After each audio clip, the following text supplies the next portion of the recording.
All right. Welcome, everybody. Thanks for joining our webinar today. We're going to be discussing AI, the new AI search landscape, new evolutions and changes there, and answer engine optimization. I'm Lauren Wells-Medley. I'm the Senior Channel Director here at Amsive, and I'm joined today by my esteemed colleagues and two of my favorite people on the planet, Lily Ray and Roman Domry. Say hi, guys. Hey, hi everyone. Everyone. Excited to be here. All right, so let's address the elephant in the room, which is there's a ton of noise happening in the SEO space around AI search. It's sort of flooding all platforms. It's what you're living in every single day, Lily. Um, and the rise of AEO or GEO or LLMO, whatever you want to call it, acronym of your choice. So we're here today to really level set on what's happening in the landscape and how we're approaching that evolution here at Amsive. For those of you who don't know, we started as a search first agency and have about 20 years of SEO expertise here at Amsive. Collectively, the three of us have been here for about more than half that time, which is pretty wild. So we're approaching this search evolution very thoughtfully, as we have for all of the major SEO and search changes over the last 2 decades, which there have been very, very many. We'll get into some real data and what we know about AI search and where we're going. We are sure that there will be lots and lots of questions, so feel free to ask them in the Q&A, and we'll do our best to answer as many as possible at the end. We're going to try to save about 10 to 15 minutes. You'll also get a recording of this webinar and other materials as a follow-up. And of course, you can always reach us at amsive.com to learn more or connect with us directly. So let's jump in. What we want you to take away today, some key learnings about what's changing, some realistic guidance around how to integrate AEO into your existing strategies, and some exclusive industry data from our partnership with Profound, which we're really excited about. So we're going to start with you, Lily. Are AI engines taking over? For sure. Thanks, Lauren, for the intro. And yeah, so I know there's a lot of questions right now in the digital marketing world about the rise of AI and large language models and how this impacts SEO and search and everything like that. So we're going to dive deep today and answer some of these questions. And of course, it's true that a lot of people are beginning to start their searches on large language models like ChatGPT. People are also using large language models for a lot of different purposes other than just searching. But as far as it relates to the growth of usage of different large language models over time, you can see that ChatGPT is clearly outpacing the other large language models. We had a little uptick when DeepSeek was announced in January. And we also see that Gemini is kind of slowly but steadily gaining market share over time. But ChatGPT continues to be the biggest market share leader compared to the other large language models. But if you go to the next slide, Lauren, the big kind of main takeaway that we always want to talk about in the SEO space is that the elephant in the room is still Google. Google is still driving approximately 14 billion searches per day, and that number is increasing at a massive rate over time. So if you look at this chart that was pulled, I believe, in late 2024, you can see the number of searches that happen per day on Google compared to ChatGPT. It's still kind of a drop in the bucket for ChatGPT. Now, it is important to note ChatGPT is growing rapidly, so I think that its usage has doubled since these numbers were pulled. But compared to Google and compared to the other search engines, it's still small. It's definitely nowhere near Google, and Google is growing just as quickly, and it's also introducing its own large language models and AI products that are also, according to Google, really increasing usage of their products as well. Yeah, that was exactly what I was going to ask next is there's some changes directly on Google that we're paying really close attention to and are already sort of feeling more of the impacts of already. So you want to talk a little bit about how AI mode and AI overviews fits into all of this? Yeah, absolutely. So for anybody who's unfamiliar, Google's AI overviews and AI mode are kind of their new large language model products that they're building directly into the search interface. So as it relates to AI overviews, that's been live on Google for about a year now. They've rolled it out across many countries around the world. And basically what it's doing is it's using Google's AI technology powered by Gemini 2.5 to answer questions directly in the search results, kind of summarize what the top search results say about that query. And then with AI mode, this is a newer product. It's actually only been publicly available in the US for about 1 or 2 months now. And it just became public in India yesterday. They're really starting to roll this out around the world. It's a new tab in Google search. So when you go directly to Google, if you're in the US, you can click on AI mode on the far left. And this is also a new language model powered by Gemini that answers questions directly in the search results. And it's much more conversational. You know, it has much more robust kind of thorough answers to questions. And it also kind of pulls in answers and data from different Google products like Google Maps, Google Shopping, to kind of give the user directly what they need within AI mode. And now ads, right? Yes, so that's been a new announcement from Google as well. This is still kind of rolling out. So with AI mode, it's still experimental. It's not entirely live yet, but we are starting to see Google place ads in AI overviews, which of course makes sense because this is the main way that Google makes money. And we spoke to our paid search team a little bit about this just to understand the requirements. And they say it requires Performance Max or AI Max to be eligible to appear in AI overview ads, and you must be using broad match keywords to appear there. Our paid search team is going nuts over this, and that's actually going to be our next upcoming webinar, I believe, on the July 23rd. Is that right? Yeah. Yeah, exactly. So how is this impacting organic search now? I know that everybody is worried that they're losing traffic, and what's happening there? So yes, this is definitely one of the biggest questions in this space right now. How are these new AI products affecting click-through rates within organic search, within Google specifically? And we've done a study at Amsive by our SEO teammate, Will Guevara, who looked specifically at some first-party data to understand click-through rates by industry. And it's true that we are seeing click-through rates decline across many categories when AI overviews are present. And this is something that's been echoed across many different studies throughout the SEO industry, particularly as it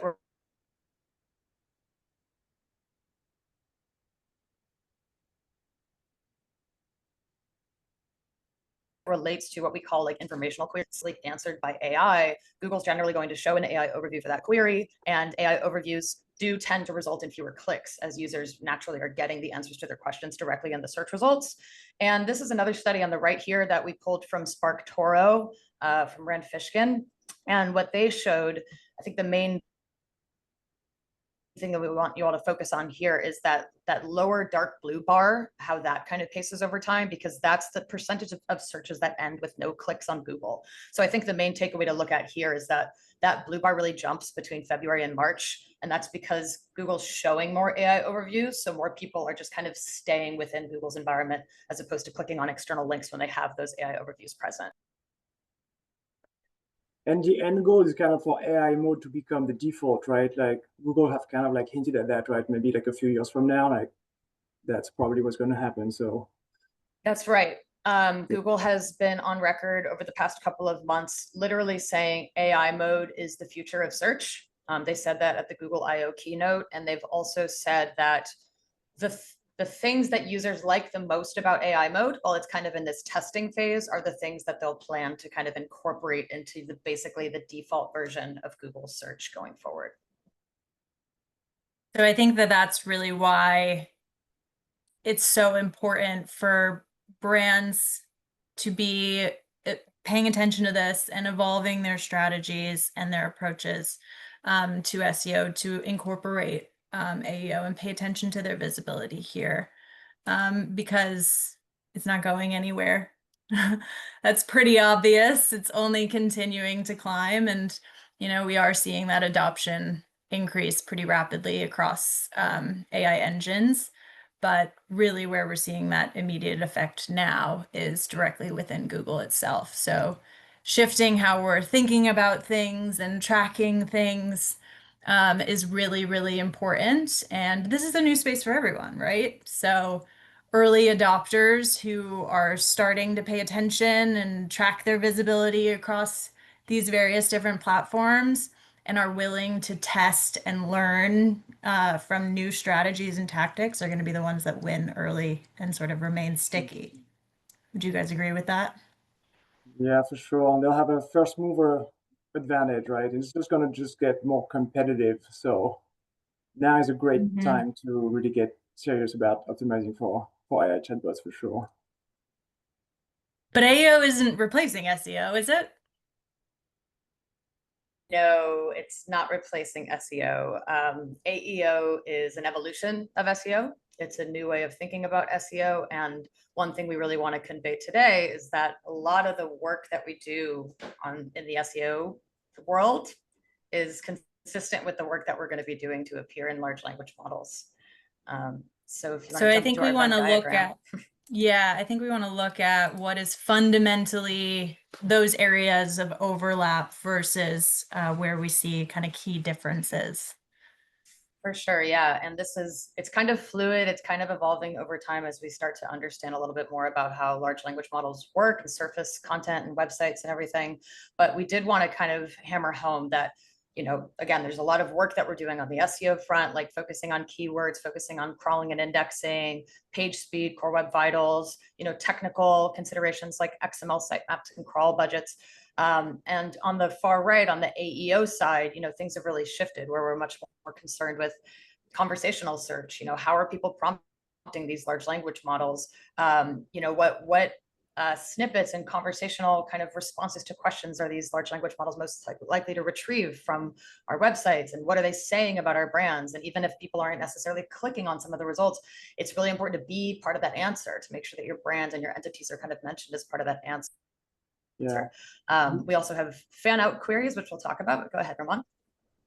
Yeah, I was going to say some of them are not necessarily like really exclusive, absolutely exclusive either. Like don't like we're saying like core web vitals. That's typically SEO, right? Like Google said, they're using that like as an official ranking factor, right? It doesn't mean you can have a slow website, for AEO. Crawlability and rendering, the rendering piece as well. That's that's common to both SEO and AEO, but we've seen that in a lot of cases, not all LLM chatbots are able to execute JavaScript. So it's even more important, right? Like with Google, it's important, especially if you're like a news website or publisher website, or even an e-commerce website, right? But if you want to play in AEO, like you have to make sure that you have some pre-rendering and just don't rely heavily on JavaScript and the client-side rendering. And that's true for even some of the LLMs that claim that they do, execute JavaScript. It doesn't always work. Sometimes they want to, and sometimes they just kind of refuse to. So we've done some tests, and even within the same LLM themselves, we get different results sometimes. So that's really something that you don't want to risk. So sometimes, yeah, we have like shared factors, right, in the optimization strategy, but they're weighted differently, if that makes sense Mhm. as well. Yeah.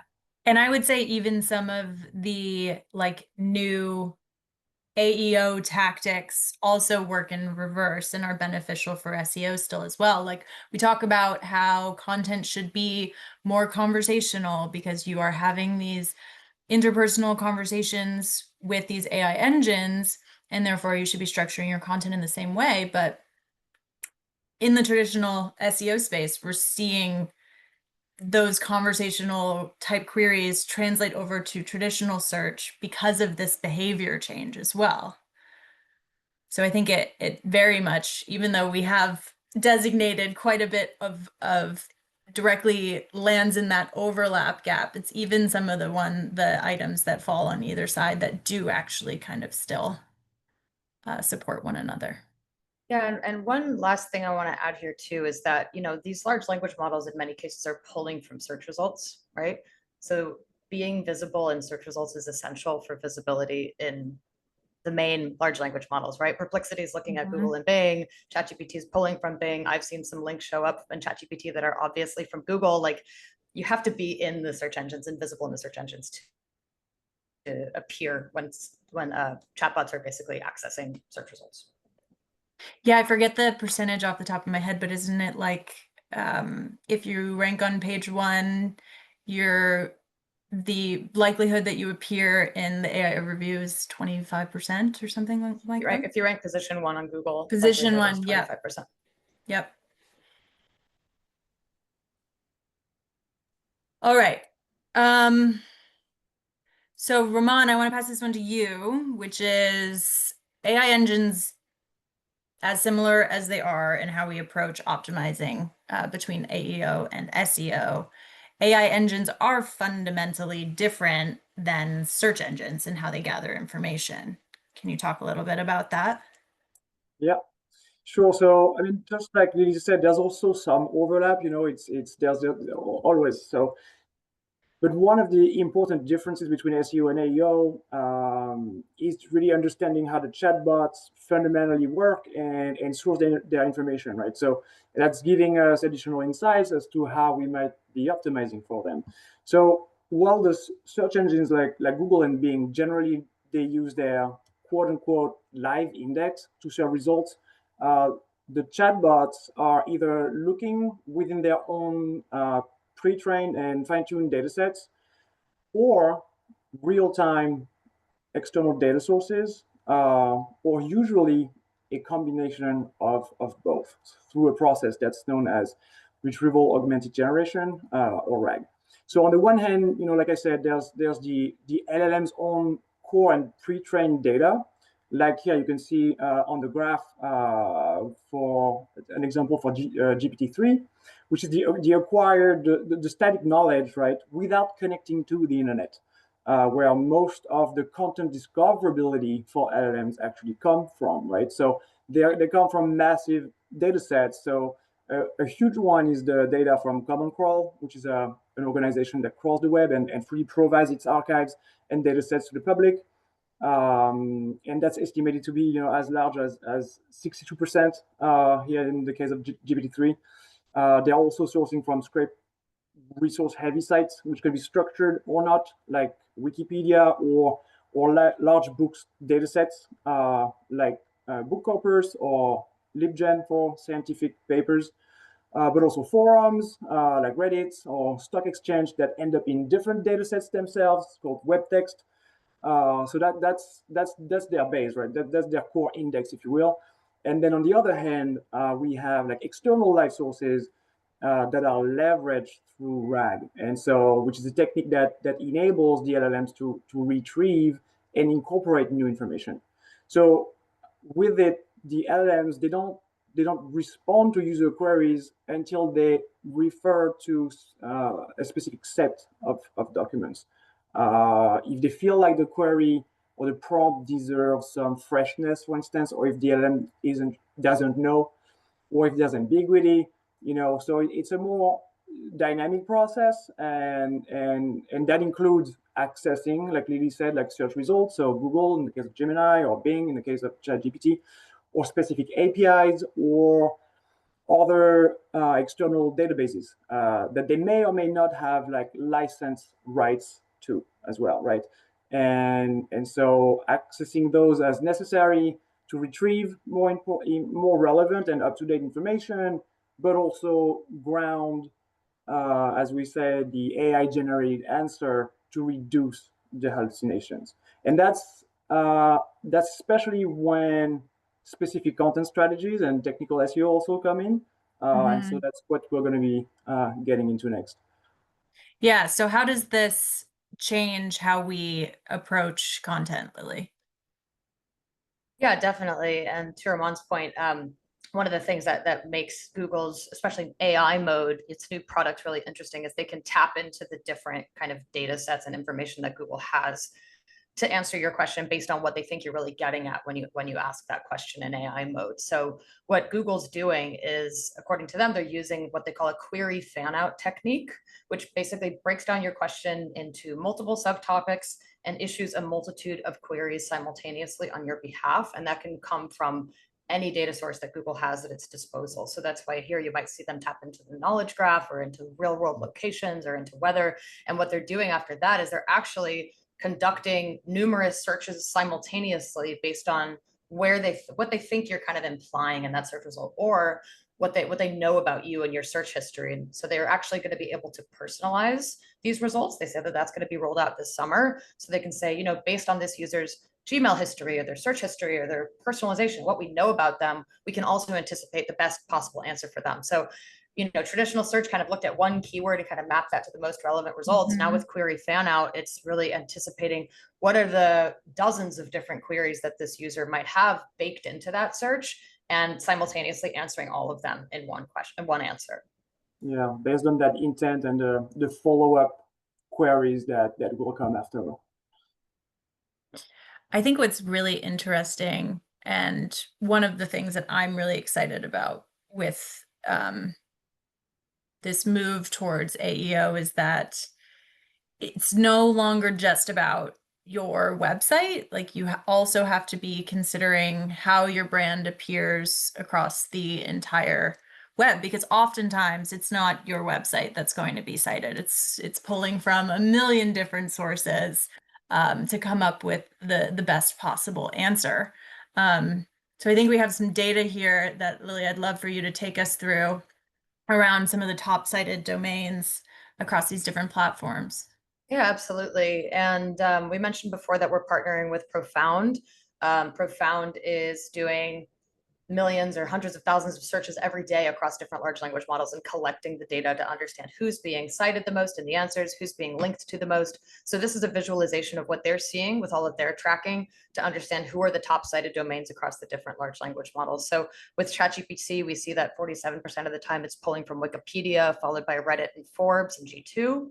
With Google's AI overviews, they're predominantly actually pulling from Reddit, Forbes, and YouTube and Quora. So a lot of user-generated content there. And Perplexity is also pulling from Reddit. So a couple of these companies are actually partnering directly with Reddit, which is why we're starting to see a lot more Reddit answers and Reddit conversations appearing in AI responses. But it also speaks to what you mentioned earlier, Lauren. It's about what a lot of people are saying about a lot of things across the internet. And I think that these tools are very focused on that user-generated content, because at the end of the day, what they're trying to do is make these chatbots conversational, make them feel like human, and make them kind of answer questions the way that a human might answer. And where do they get that content? They're getting it from Reddit. They're getting it from Quora and YouTube and LinkedIn. So it's really interesting to see how these chatbots are really skewing towards pulling information from user-generated content. So we have to think about what our strategy is across all of these different platforms and channels, which again is what I'm so excited about this. Like, we're collaborating here at Amsive with our social team on strategic playbooks for managing Reddit in a way that accomplishes both brand awareness and brand building, but also, you know, how do we rank in those forums and discussions results where Reddit is everywhere in organic search. So it sort of serves two purposes, which is pretty cool. But brand building is obviously huge, and that really this is where AEO goes beyond SEO. And we partner with all of our other channels here at Amsive to accomplish these things. So like upper funnel paid media efforts to drive up brand demand, that community management that I just mentioned, digital PR going to be huge. It has never gone away for SEO. Obviously, developing that authority and that strong backlink profile is really critical. But again, these LLMs are looking for your brand to be the source. So the more places you are cited across the web, the better chances you're going to have to appear in them.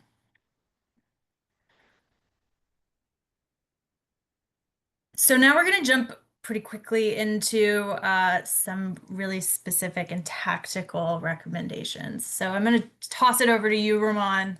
If you can walk us through some of the technical foundations that remain really critical, or some new things that are really important for LLM visibility. Yeah, so here, like, again, like a lot of shared, best practices with SEO, but even more important for AEO. The goal is really to make sure that your content is very clear and is easy to be understood and read by bots, right? So the content has to be found really ideally in the raw, the source HTML, so you don't have to rely on JavaScript. to retrieve that content. So think about like optimization strategies like server-side rendering or using static site generators, but also the way that you build your pages beyond that. So think about some of the typical issues, technical issues that you have with SEO, right? That's even like having to click on a read more button to see the rest of the content, or like collapsible elements that may be requiring JavaScript, through like AJAX calls to actually retrieve the content itself. That's really not going to work well with AI chatbots. You also need to make sure that your content is marked up with schema, but also that the information that you're marking up, just like for SEO, is found on the page, the rendering of the page itself, right? That's still like pretty cool. JSON-LD is the easiest one to implement and the official preferred format for schema. And really don't use just general labels like thing or web page. Like the more precise you are, the easier it is for search engines and AI tools to understand what your page is actually about, right? So make sure that you're using like product schema, including images, prices, reviews, and ratings. That's still very important. FAQ page is another big one, especially for AEO. How-to schema as well, but also like events or software application, local business. All of those stay critical. There's also no harm in using like a speakable markup, to identify like sections within an article or web page that's best suited for audio playback. If you want to be picked up by AI assistants or things like that. And also if you're in e-commerce particularly, don't forget your Google Merchant Center product feeds as well, right? Especially for Gemini. You have to sign up. For OpenAI, yeah, and Perplexity. Yeah. You have forms where you can like opt in and they'll let us know when it opens up, but so we have yet to hear like confirmation from them, but there are like opt-in mechanisms already for product feeds. Strengthen your personal or organization entity, so that's using like the same as properties pointing to your LinkedIn, your Wikipedia profiles, things like that is very, very important. Using semantic HTML5 elements for the template structure itself as well. So that's like header, nav, main, section, aside, footer, the structure of the template of the page. That's really even more important for AI chatbots. And then the regular ones that we have for SEO, right? For the structure of the content, like header tags with a logical hierarchy. If you have like data comparison, make sure that they are in proper like HTML tables, that you're using proper tags for lists, and other content attributes like date published or date modified. LLMs and chatbots like also really want to serve fresh content, so make sure that you're not forgetting those. And then a good internal linking structure and clustering your topics properly. That's even more important for LLMs and chatbots, because they don't crawl the way that Google bot or Bing bots do, and that's why on the first diagram you could see like XML sitemaps. So put like that. That's more of an SEO thing. The LLMs themselves, they don't crawl sites like that or discover content in this way, right? So the internal linking structure and clustering your topics properly is going to be key as well. Page load times, not just for Google, especially if you're requiring JavaScript. The chatbots, they don't have as many resources as Google to wait around for your content to load, right? And also, it's even more important the speed is even more important than ever, because for conversion rate optimization, really, like you don't want to waste like the reduced amount of traffic that you're going to be getting. So that's still key. And then obviously don't block the known crawlers and the chatbot user agents, but also include things like the CC bot or things like that. That's what the common crawl is using. So there's also these ones. Don't forget about those. And obviously like robust.txt file, checking your CDN, your web application firewalls, for like bot protection rules and so on. So We saw this a lot early on. I think because people were maybe scared, blocking, didn't want yeah, didn't want AI crawlers to be scraping their content. with the But we robots specifically, but also like people like may not know that their CDN provider may be blocking hmm them as well. So it's good to at least like know what's going on and monitor that. So you make sure that your content is accessible to at least the big legit ones. Uh, hmm yeah. And then bonus points if your HTML can pass the W3C standards. Because I know it can be a lot of work, but it can save you a lot of headaches down the road. So just wanted to mention that as well. So Lily Ramon covered some HTML structure that is good, required, but also, nice to have to make these things more, make your content more digestible. But are there other sort of content structures that brands should be considering as they're looking to update their content? Yeah, definitely. So this is something that we're all kind of digging into as we really start to understand how these tools are pulling in relevant snippets. And I think that word snippets is kind of one of the most important takeaways, is that these tools are basically pulling in like short passages, or they're analyzing short passages from the page in order to look for a response to the question. And you can even see with Google's AI overviews, in many cases, they'll append the kind of block of text that they're pulling from directly into the URL. And when you click on that URL or click on Google, you'll be taken specifically to that block of text and be highlighted where they're actually pulling it from. So it's really essential to pay attention to what those snippets are.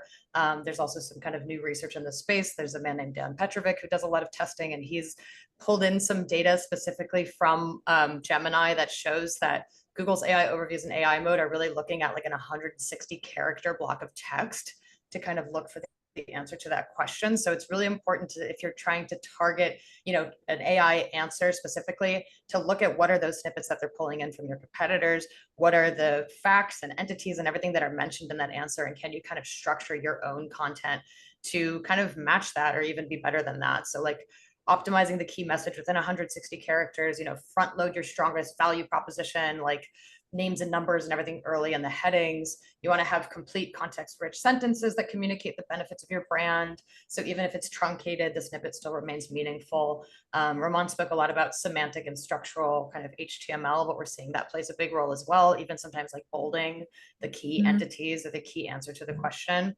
And then using like keyword-rich, customer-focused phrasing. So kind of like high density relevant keywords as close to the beginning of the snippet as possible. Thinking about writing in the second term when it makes second person when it makes sense to do so. So like your team, or these are the benefits that you'll get. And then we've talked about this a lot in the SEO space over the years, but kind of thinking about like natural language processing and using what we call like semantic triples. So basically subject, predicate, object, very clear sentences. So the man went to the store, like reducing ambiguity. That really seems to be rewarded in AI answers. What about content strategies overall? This is something that you talk about all the time, and I think that it's a philosophy that carries over from really good SEO that's rooted in EEAT. So I think that this is a really important piece.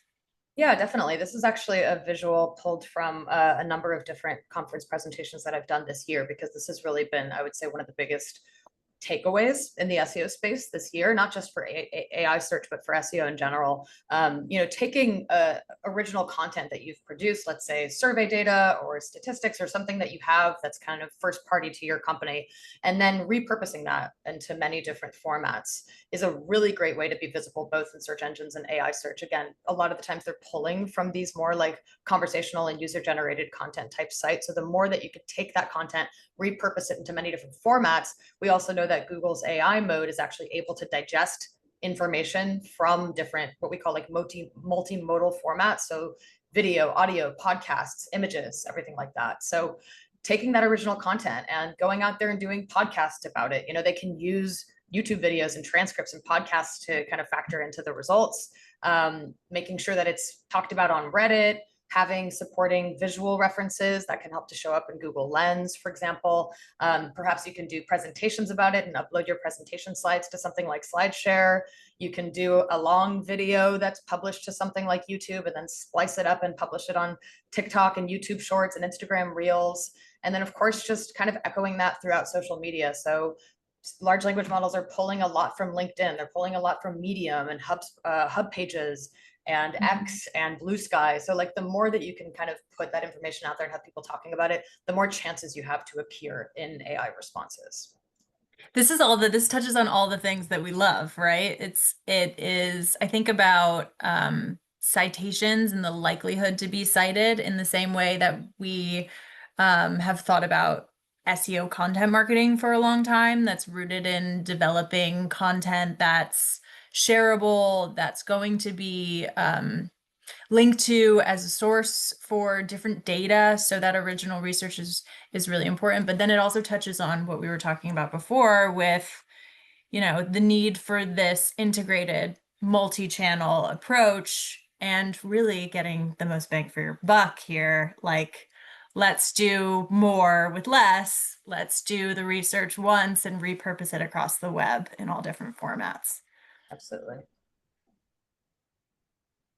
Thing that I thought was interesting as we're digging into AI mode goes back to, Google wants to keep you on Google, but sort of emphasizes some elements of SEO that you wouldn't necessarily think are as important as they actually are. Yeah.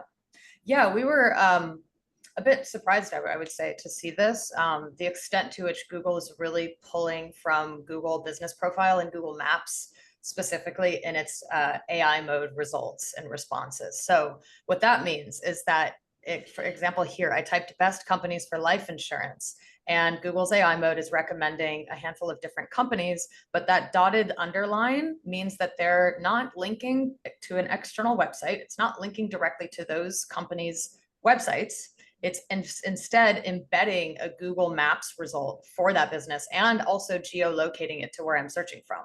So for example, Mass Mutual Financial Group was recommended as a great insurance company, but in many cases, it's going to pull in the closest Google Business Profile result to the searcher. So I'm actually seeing Google get this wrong. AI mode is still it's still improving. So sometimes they might get it wrong. They might actually pull some business with a similar name that's kind of geolocated to where the searcher is searching from. But I would say the main takeaway here, and something that we're excited about at Amsive because we have focused so heavily on local SEO for many years now, is making sure you're putting your best foot forward with Google Business Profile optimizations, making sure that the pictures look good, making sure that you're building out your reviews for different locations, because even if you think AI mode is going to show your corporate headquarters, it actually might link to some practitioner's office that's closer to where the searcher is searching from. So you need to make sure you're buttoned up across all your Google Business Profile results. So I want to shift gears a little bit and get into tracking and measurement. Now, obviously, we're seeing huge shifts in where people are searching, how they're engaging with different platforms. And I think that it's really important for us to talk about how we need to evolve from a tracking and measurement perspective. And there's a lot of new technology coming out, right, Lily? Like you've kind of dabbled in all of these. I know we've landed on Profound as our partner, which we're really excited about, but there's a lot happening here. Yeah, we're using numerous tools. We're really excited about Profound, but we are using a few of the other tools shown here, and there are just so many new tools in this space as more and more people try to basically emulate what a real person might see in their experience using a large language model, which is, at the end of the day, impossible to do perfectly because by definition, large language models provide slightly different answers to questions depending on context and history and everything like that. But what these tools are trying to do is really emulate the general kind of consensus-driven answers that you might get to questions about your brands, your products or services. So they're conducting many, many different prompts and collecting the answers throughout the day and kind of counting and aggregating how frequently brands are mentioned there, what is the context in which their products and services are being mentioned, what is the sentiment around those products and services. So I would say like one of the main takeaways we want to get across today is that this is really what you need to be paying attention to as far as AEO goes, because if you're just doing traditional rank tracking and just looking at Google results and Bing results the way that we have in the SEO space for 25 plus years, you're not going to capture how your brands are appearing in large language model responses. So we're really excited to be using some of these tools to kind of get that data out there and update our reporting for our clients. Yeah. And it's not, the traffic isn't necessarily going to be there anymore. Yeah, it's right, about Ramon? being mentioned, right? Yeah, there can be some surprises as well. Like you think you're doing great in SEO, in search, in organic search, and then like you find out the hard way that you don't have that much visibility on in LLMs. And sometimes it can be very different based on the LLMs. You don't have the same visibility across all of them. So yeah, definitely make sure you're tracking that across We the. can get some data now out of legacy tools, so traffic and conversions. Yeah, besides the AI visibility tracking platforms, right now, at the very least, it's critical that marketing teams set up like custom channel reporting in GA4 or Adobe or whatever analytics platform they're using to track the traffic that's coming from those sources and understand how users are already finding them and also how they are not finding them, right? And that can really give you an idea of what LLMs you already have some visibility for and which ones you should spend time on. And yeah, so most importantly, tracking conversions and revenue from LLM referral sources. That's just a few stats from some of our clients in those two verticals, and where we found that conversion rates can be much higher actually than for organic search. Because if you think about it, right, they're doing so much like top of the funnel research ahead of time, ahead of clicking and arriving on your website. So it's not uncommon to see like higher conversion rates, but also like that means you need to make sure that your site is fast, that you also always have some ongoing CRO, A/B testing going on. Like you really need to make the most out of the traffic that you're going to be getting now. Yeah, I think this is also a point of why to pay attention to this now, because it's clear that even if the traffic volume is low, it's potentially could be, you have to look at your own data, but it could be converting at an even higher rate than organic search. So there could be untapped potential if you sort of shift and pay attention to what's happening there and how you can get more out of that. But we do still have some sort of gray areas in terms of tracking, as Google loves to do for us. So Lily, you want to talk about that? Yeah, definitely. So this has been kind of an ever evolving conversation in the SEO space, but where we've landed as far as reporting directly from Google as it relates to AI overviews and AI mode is that we do get the click and impression data from these products in Google Search Console. Unfortunately, we don't get any type of breakout that indicates that something comes from AI mode specifically or something comes from AI overviews specifically. So it's grouped into our larger search report in Google Search Console. A lot of people have been asking Google many times if we can have more granular data, but it doesn't seem like we're going to be getting that. So Google does have some documentation if you want to understand how the positions are tracked within AIO and AI mode, because there's some nuances as far as like in AI overviews, the upper right list of links are all tracked as position 1 in Search Console. So if you really kind of want to understand that, I would recommend reading Google's guidance. But the main takeaway here is that we are seeing that traffic appear. We just don't necessarily know which search product it's coming from. Yeah.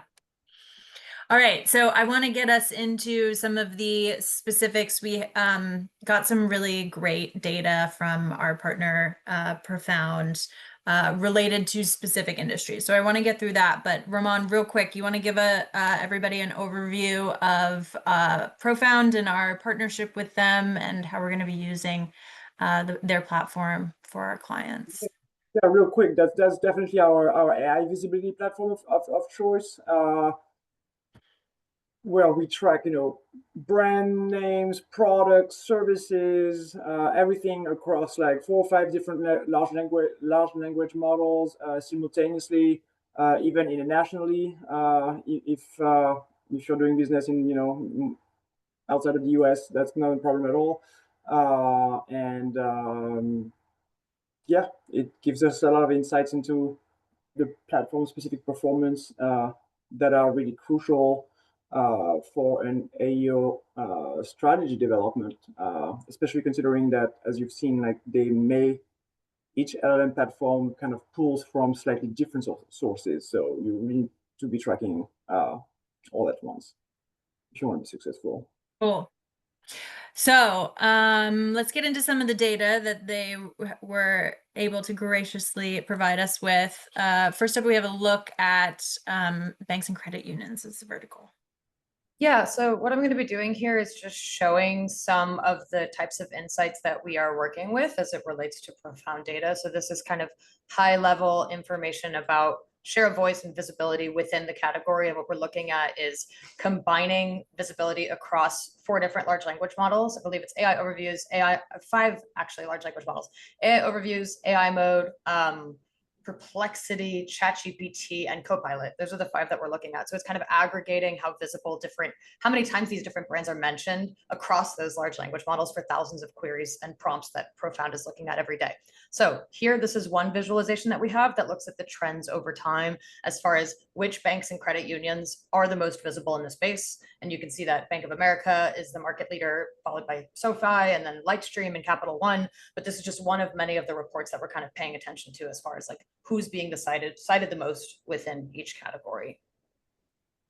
Another view that we look at within Profound is sentiment. So what it can tell us is not only who's the most visible, but as it relates to that company, what are the different attributes that people might be talking about as it relates to their products and services and their offerings, and what's the sentiment around those products and services. So we can kind of work with our clients to say, hey, people really love that you have no fees. They love that you have a lower fixed APR, but a lot of people are struggling with the lack of personal loans or no unsecured personal loans. And that's where we can kind of do some kind of proactive messaging and marketing to make sure that we're really hitting on those pain points that we're seeing come up in AI responses related to our brand. So for auto insurance, another thing that we're looking at in Profound is who is being cited the most in the answers, because this is actually kind of the source of truth for how chatbots are getting the information that's eventually funneling into their answers. So if we know that US News and Forbes and NerdWallet and insurance.com are the most heavily cited pages within the auto insurance space, that's kind of a digital PR play, right? We can think about how can we make sure that we're mentioned on those heavily cited sites. What does that mean from a PR perspective? If it's e-commerce, what do we need to do to get our products in front of those publications? So this is kind of where the digital PR angle comes in to make sure that number 1, we're being mentioned, and number 2, our brands are being mentioned in a positive light on those sites. This is something we thought was kind of interesting. So this is one automotive company. I won't name names, but if you want to look at sentiment around some of the concerns that your audiences might be having with, let's say, your automobiles. So maybe there's production challenges, maybe there's safety concerns, regulatory scrutiny. Like, this is what we want to talk to our clients about when we say, hey, we see that you're appearing in large language models, but people are having these types of questions and concerns, and there might be more work that you can do both on your website along with your social media accounts and the ways that you communicate with your customers to kind of reconcile and get ahead of some of those difficult conversations. And with health systems and hospitals, we thought it was interesting here that, the sites that are most heavily mentioned and cited in this category really echo and kind of emulate what we're seeing in Google's results over the years as well. So the more authoritative health institutions like the Mayo Clinic and Cleveland Clinic and Johns Hopkins Hospital, the content from those websites, chatbots are really leaning into that content. So this is where we can start to see that they're kind of using their own version of what we call EEAT, experience, expertise, authority, and trust, to make sure that as it relates to health content, they're pulling from these trusted health and medical institutions. Software and SaaS, this is another visualization that we have in Profound. So we can look specifically at the different prompts. For example, in software and SaaS, it would be what accounting software integrates best with other business tools. And then you can basically see who's being mentioned the most. So here we have the black logos, QuickBooks, the blue one, Xero, the colorful one, Zoho, F is FreshBooks, and then the penguin is Wave. And you can see how they're ranking across these different prompts that we're monitoring over time. And that can give you a good clue about like, where do we need to kind of market ourselves a little bit differently or get ahead of the conversation to make sure that we are as visible as our competitors across these different questions that people might be asking in large language models. For digital publishing, this is another example where you see almost like more like mid-sized publishers that are really being cited heavily in the responses. So this is also a digital PR play where we can say, hey, we're a digital publishing company. We want to be mentioned on the best online platforms when people search for that in chatbots. But it looks like, ChatGPT and the other large language models are really leaning into this indiemedia.club page. So what can we do to make sure we're present there and present across the other main cited, most heavily cited citations within that space? Barnacle SEO. Barnacle Same SEO, concept. exactly. Yep. Yeah. And then our last couple of examples. So retail and consumer goods, no big surprise, but Amazon is cited very heavily along with Walmart, Target, Costco, and Best Buy. And then you can also see the breakdown of like the different topics people might be searching for in e-commerce. Who are the most affordable options? Like Target's #1 for that.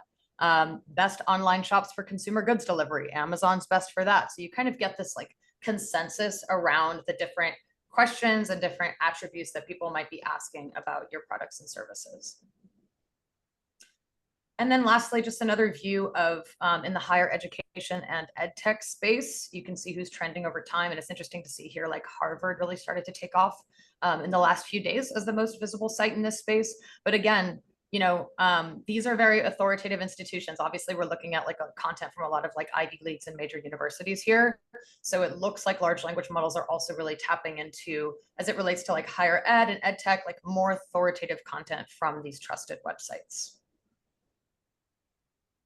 Thanks, Lily. So I want to wrap us up real quick and then we'll open it up for questions. This is sort of a summary of takeaways of what we've talked about. But I think that really in order to develop a meaningful strategy around AEO and to evolve your current SEO strategies to align with these new platforms, you have to first be investing in new technology. The KPIs around AEO are different. The measurement is different. So we need to first be monitoring website visibility and competition within those LLMs directly, because your traffic data and your conversion data is only going to get you so far.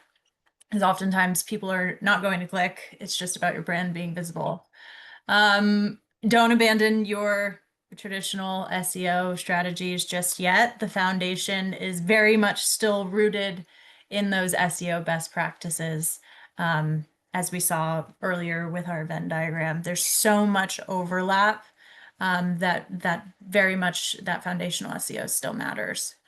Adjust your content strategy, but again, don't change it entirely. A lot of the new content structures and formats and strategies around developing new content are also going to continue to help you with SEO. So focus on those things that continue to matter while tweaking content here and there to be more aligned with what AI engines and AI bots are looking for. It's really important to think beyond your website. We talked a lot about integrated approaches and cross-channel strategies to build your brand and appear everywhere across the web. That's a big difference, is that really AEO is going to be pulling that information from all different types of sources. So your brand has to be everywhere. Track your traffic. You can do that. That's something you can do literally today. We'll have a follow-up resource for all of you after this, and test and learn, because it's all very new still and it's going to continue to change and it's going to continue to evolve. New tips and tricks are going to come out every day, and those who are willing to test and learn and evolve as this all changes are going to be the ones that continue to win. So I think we'll open it up for questions. The first question is, how can brands with smaller budgets tackle this new requirement to be omnipresent? How do they prioritize where to show up if they can't invest in Reddit, YouTube, digital PR, etc., all at once? That's a really good one. I have some initial thoughts. I see your wheels spinning too, Lily. But I think that this is applies very directly to what we were talking about, like focus on strategies where you can get the most bang for your buck. So like if you're developing content, develop content that can be repurposed in multiple different ways and across different platforms. I don't know, Lily, if you had another thought. Yeah, no, that was exactly what I was going to say. It really feels like, at least for now, large language models are leaning really heavily into a small handful of user-generated content sites. So I would Mhm. say Reddit's, generally speaking, a little bit harder to influence than the other ones because they have really strict moderation. So you do want to be careful about how you approach Reddit in particular. Not that it's impossible. There's a lot of work you can do there, but as it relates to like LinkedIn, Medium, Hub Pages, Instagram, right? Like you can take a piece of content and kind of repurpose it for those different platforms. You can even use AI to help you take a piece of content that you have and tell it, help me create different messaging for these different platforms. And it'll help you kind of splice up what you already have. So I think just kind of leaning language models are pulling heavily from is a good place to start. Is there something from the tech side, Ramon, that if you had to pick one thing, I know that's such a hard question because it's different for every site, but if you had with, to limi- with focus on limited one budget, you area mean? With limited budget, with limited budget.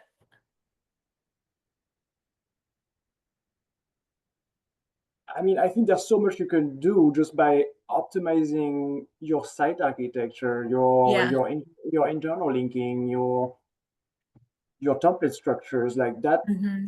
is, you know, not too much of a lift.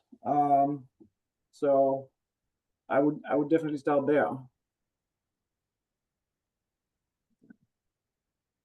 So the next question is, how does a large strategy from a bigger brand work when they're also trying to focus on small local markets, where their businesses may be located? So it's that balance of an overarching strategy for that has a local presence. Mm. Yeah, I mean, the way that especially Google's AI mode is working is that it's geolocating answers to questions even when the user doesn't necessarily say that they're looking for a local result. So, like, I'm in Brooklyn, New York. If I type best renters insurance company, it's going to give me answers that are based in Brooklyn, New York.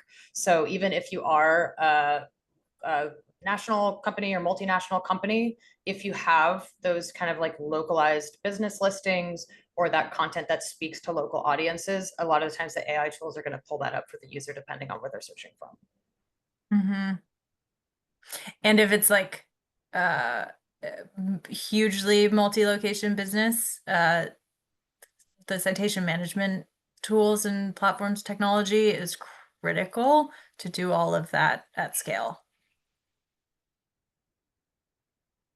One final fast question is, as Reddit rises in importance, and we want the content to sound more conversational, how do you balance like high EEAT content that has high topical authority and you're writing authoritatively while still, providing content in a really human way? Sometimes it can feel at odds, and how do you balance those two things for our final question? That's probably a good one for you, Lily. Yeah, I think so. What Hmm.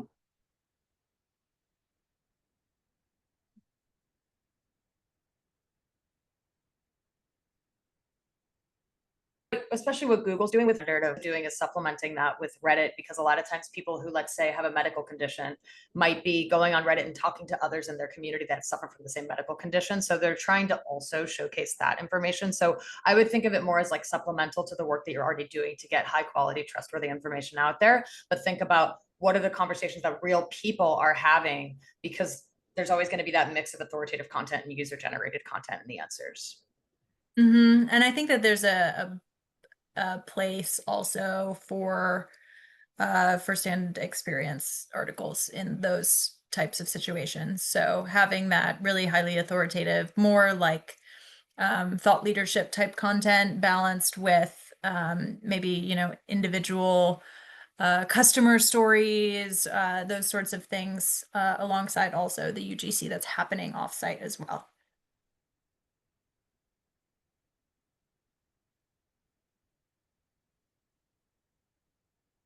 I think that was our last question. So we'll go ahead and wrap it up in our last minute.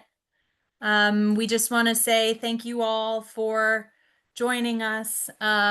This is what we're talking about every single day, so we're excited to share our insights and approach with you guys.